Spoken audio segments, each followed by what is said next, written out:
তো hello friends, welcome back to my channel. যারা এর আগে ভিডিওটা দেখেছো তারা সবাই জানো যে আমরা মিরিক এসে পৌঁছেছিলাম। আর আমাদের এই জার্নি এখন আমরা সেট করে নিয়েছি মিরিক থেকে ডিরেক্ট আমাদের বাড়ি। যেটা দেখতে পাচ্ছ তোমরা 592 কিলোমিটার 13 ঘন্টা 34 মিনিট যদি নন স্টপ বাইক চালাই তাহলে আমরা পৌঁছাবো। রাত্রির 1:28 টাইম দেখাচ্ছে। করে নিয়েছি আমাদের বাড়ির লোকেশান দিয়ে দিয়েছি। আর 585 কিলোমিটার 13 ঘন্টা 16 মিনিট গুগল টাইম অনুযায়ী দেখাচ্ছে 1:15 রাত 1:15। এটা পুরো ভোর ধরে নিচ্ছি আমরা, পুরো ভোরের বেলা আমরা ঢুকবো। আর এখান থেকে আমরা ঠান্ডায় নেমে গিয়ে আমরা বিকেলবেলার মধ্যে আমরা রায়গঞ্জ বা তার থেকেও বেশি চলে যেতে পারি। এটা আমাদের বাড়ি ফেরার গল্প। আর এই গল্পেতে রয়েছে মিরিক থেকে আমাদের বাড়ি যাওয়ার জার্নি। আর সেই অভিজ্ঞতাও তোমাদের সাথে শেয়ার করতে চাই, আর সেই অভিজ্ঞতাই তোমাদের সাথে শেয়ার করছি এই ভিডিওতে। তো এখন ঘড়িতে সময় যে 12:06, আর আমরা এখান থেকে ডিরেক্ট বেরিয়ে যাবো আমাদের বাড়ি। ননস্টপ বাইক চালাবো না। ননস্টপ চালালে একটা দেখাচ্ছে রাত্রির, কিন্তু আমরা ননস্টপ চালাবো না, সেটা অনেকটাই টাইম বেড়ে যাবে। তো চলো এখন এগিয়ে যাই। এখান থেকে আমরা সিনিক বিউটি দেখতে দেখতে দার্জিলিং থেকে কীভাবে মিরিক এসে পৌঁছেছিলাম, যারা এই আগের ভিডিওটা দেখোনি তারা অবশ্যই একবার দেখে নাও। এখনও পর্যন্ত রাস্তার ভিউ খুব সুন্দর রয়েছে। সেই সুন্দর ভিউটাকে এনজয় করতে করতে আমরা আস্তে আস্তে এবার নিচের দিকে নামছি। ননস্টপ আমরা এখন শিলিগুড়ি যাব। যদি কিছু খাওয়া দাওয়া করতে হয় ওখানেই করব। কি বলবো বন্ধু, তোমাদের এতটা মন খারাপ হয়ে গেছে, দার্জিলিংকে ছেড়ে আসতে ইচ্ছা একদম করছিল না। কলকাতার 43 ডিগ্রি গরম থেকে আবার আমরা শীতকাল পেয়ে গেছিলাম। সেই শীতকাল আমরা মাত্র 2 দিন উপভোগ করে আবার আমরা ফিরছি আমাদের শহর কলকাতাতে। কর্মজীবন রাখতে হবে, সব কিছু নিয়েই চলতে হবে আমাদের। তার মাঝে ছুটি পেলেই এই রকম ধরনের সিনিক বিউটি দেখতে আমরা বেরিয়ে পড়বো।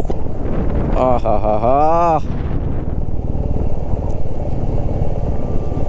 সৌন্দর্য সৌন্দর্য। এখনও আমরা সৌন্দর্য ছেড়ে বেরোইনি, এখনও সৌন্দর্য রয়েছে, এখনও সমতল অনেকটা দেরি।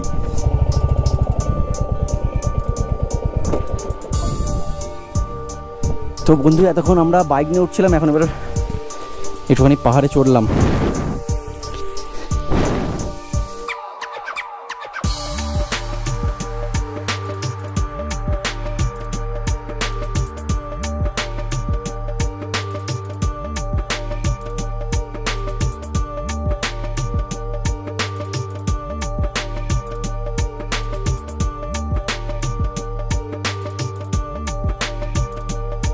সিনিক বিউটিটা কাকে বলে তোমরা দেখো জাস্ট। অপরূপ সুন্দর মিরিক, মানে কল্পনার বাইরে। যতটা কল্পনা করেছিলাম বন্ধু মিরিককে, তার থেকে অনেক বেশি সুন্দর বন্ধু। মিরিক দার্জিলিং আসলে মিরিক মিস করা যাবে না বন্ধু। অবশ্যই তোমরা সবাই মিরিক এসো একবার। তো মিরিকের সৌন্দর্য তোমরা একবার হলেও উপভোগ করে যাবে।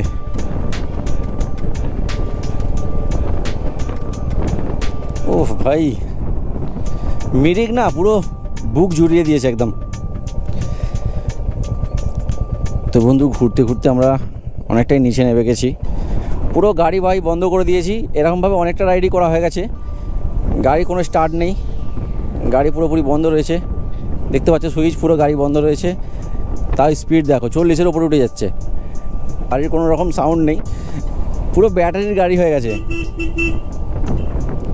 1:11 অলরেডি এখানেই হয়ে গেছে, এখনও শিলিগুড়ি আমরা পৌঁছাইনি। তো বন্ধু শিলিগুড়ি পৌঁছে আমাদের খাওয়া দাওয়াটা সেরে নিতে হবে, কারণ অনেকটাই লেট হয়ে যাবে, নাহলে 1টা বেজেই গেছে অলরেডি। এখনও ধরো 30 মিনিট মতো লেগে যাবে। আর দুর্দান্ত সব অভিজ্ঞতা নিয়ে বাড়ি ফিরছি। মানে কি বলবো, চোখে দেখা না হলে বিশ্বাস করা যাবে না কতটা সুন্দর দৃশ্য আর কতটা সুন্দর আমাদের লেগেছে। সব কিছু ভালো লাগবে, বাড়িতে গিয়ে কাজকর্ম সব কিছুতে মন এসে যাবে, এটুকু বলতে পারি। পাহাড়ে চড়া আর পাহাড় থেকে নামা, এই দুটো অভিজ্ঞতাই দুর্দান্ত, এক কথায় সেরা সেরা পুরো। তো বন্ধু এই সেই মিরিকের ব্রিজ, আসার সময় খুব জল থাকে এটাতে। দেখো কত সুন্দর লাগছে।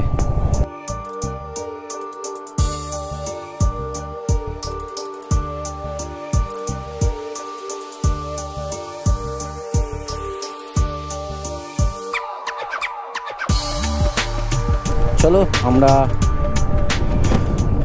অনেকটাই পাহাড় থেকে অনেকটাই নিচে নেমে গেছি বলতে পারো, একদমই নিচে নেমে গেছি পাহাড় থেকে। আমরা মিরিক দিয়ে যখন ওঠে দেখেছি তখন এই ব্রিজটাই প্রথমে পড়ে, তার মানে আমরা অনেকটাই নিচে নেমে গেছি। ভারতবর্ষের সবথেকে উঁচু স্টেশন, হ্যাঁ, 704 ফিট উপর থেকে আমরা নেমে পড়লাম। শিলিগুড়িতে আমাদের দুপুরের খাওয়া দাওয়াটা খেয়ে নিতে হবে। খাওয়া দাওয়া করে আমরা এবার সোজা ট্রেনে বেরিয়ে যাব আমাদের বাড়ির উদ্দেশ্যে।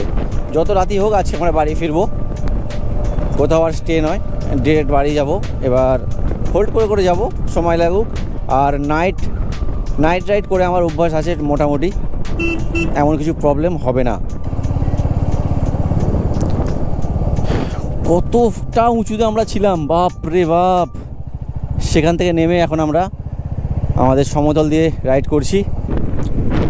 তো বন্ধু, আমরা শিলিগুড়ি রোড ধরে কিছুটা এসে নর্মাল একটা ধাবাতে আমরা দুটো করে রুটি আর তরকা নিয়ে নিয়েছিলাম। তো বন্ধু, তাই আমরা আমাদের জার্নি আবার স্টার্ট করে ফেলেছি। চলো এগোনো যাক। সে জুস পাওয়া যাচ্ছে, খেলে হয় একটা করে। চলো। কত করে দাও? দুটো।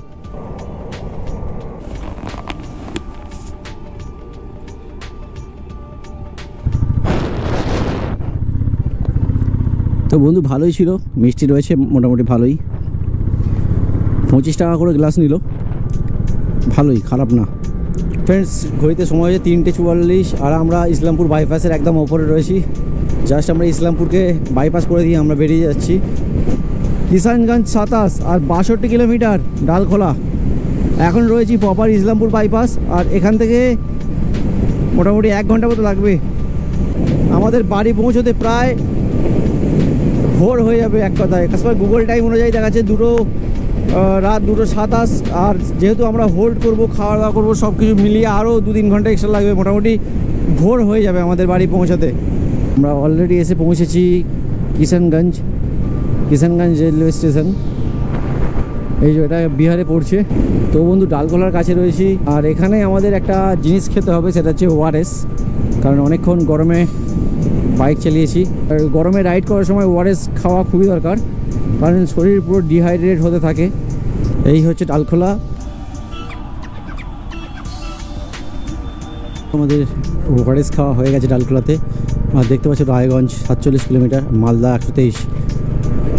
চলো ফ্রেন্ডস, ফিউল রেঞ্জ একদমই কমে গেছে। সেই 1000 টাকা তেল আমরা উপরে ভরেছিলাম, তারপরে আর তেল ভরা হয়নি।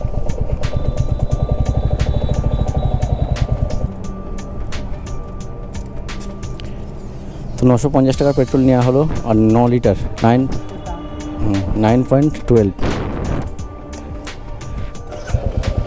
তো ফ্রেন্ডস, ঘড়িতে সময় হয়েছে 7:58 আর আমরা জাস্ট মালদাকে বাইপাস করে সোজা বহরমপুরের দিকে এগোচ্ছি। আর এখান থেকে বাড়ির ডিস্টেন্স দেখাচ্ছে 317 কিলোমিটার। তো ফ্রেন্ডস, 8:43 আর আমরা ফারাক্কা ক্রস করছি। সাইড দিয়ে দেখতে পাচ্ছ একটা মালগাড়ি পাস হচ্ছে। আর রাতের ফারাক্কার ভিউটা ঠিক কেমন। যদি দার্জিলিং থেকে যদি আমরা হিসাব করি, তাহলে আজকে হাফেরও অনেক বেশি কভার হয়ে গেছে। কারণ দার্জিলিং থেকে 624 কিলোমিটার আমাদের বাড়ির ডিস্টেন্স। তো এখন আর বাকি রয়ে আছে 283 কিলোমিটার। তো হাফের থেকে অনেকটাই বেশি হয়ে গেছে রাইড আমাদের। ঘড়িতে সময় হয়েছে 11:57 আর আমরা পাক্কা বহরমপুর বাইপাসের ঠিক ওপরে রয়েছি। আর বহরমপুর বাইপাসটাকে কিন্তু রাত্রিরে দারুণ লাগছে। দেখো তোমরা, রাত্রিরে ড্রাইভিং করতে করতে মাঝে মাঝে ঘুম পেয়ে যাচ্ছিলো। তোকে জল দেওয়া, একটু বসা, তো সে কারণে অনেকটাই লেট হয়ে গেছিলো। আরও একবার সকলকে গুড মর্নিং। এই টোটাল এপিসোড যারা দেখেছো তাদের কেমন লাগলো তারা অবশ্যই একবার কমেন্ট করে জানাবে। যে সৌন্দর্য আমি দেখেছি নিজের চোখে, সেই সৌন্দর্য হয়তো তোমাদেরকে দেখাতে পারবো না, কিন্তু তার কিছুটা সৌন্দর্য আমি তোমাদের জন্য নিয়ে এসেছি এই ভিডিওর মাধ্যমে। দার্জিলিং যাওয়া আসা মিলিয়ে প্রায় 1250 কিলোমিটার টোটাল আমি কভার করলাম এই দুদিনে। আমার জন্য তো ভাই এনাফ, অনেকটাই বেশি আমার জন্য। তো সারাটা রাত আজকে রাইড করেছি। কাল সকাল 8টার সময় আমরা বেরিয়েছিলাম মিরিকের উদ্দেশ্যে। মিরিক থেকে আমরা ডিরেক্ট বাড়ি। অনেক লং জার্নি করে ফেলেছি, প্রায় 22 ঘন্টার জার্নি আজকে আমাদের কমপ্লিট হলো।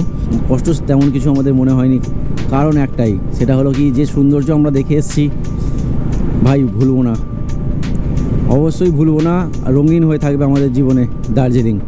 আর অবশ্যই দার্জিলিং যারা বাংলায় থাকো, বিশেষ করে যারা বাংলায় থাকো, তারা অবশ্যই একবার যাও, ঘুরে এসো।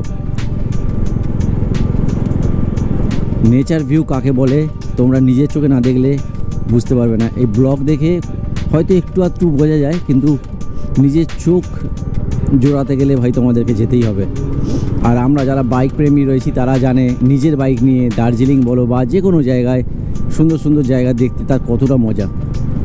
আর বন্ধু, রাইড চলতেই থাকবে, কোনো চাপ নেই, রাইড হতেই থাকবে। হয়তো সময়ের ব্যবধানটা একটু থাকবে, তবে রাইড হতেই থাকবে আর ভিডিও আসতেই থাকবে। তো ফ্রেন্ডস, দেখতে দেখতে আমরা শেওড়াফুলি ফ্লাইওভার ক্রস করছি। এখান থেকে ডানকুনির ডিস্টেন্স 13 কিলোমিটার, আর বাড়ির ডিস্টেন্স হবে ওই 20 কিলোমিটার মতো হবে। চলো, ভিডিও আর লম্বা করছি না, এখানেই শেষ করে দিচ্ছি। কোনো কারণে ভালো লেগে থাকলে লাইক, কমেন্ট, শেয়ার, এটা বলতে হয় না, অবশ্যই যারা দেখছো অবশ্যই করে দেবে। চলো, টাটা, বাই, সবাই অনেক অনেক ভালো থেকো।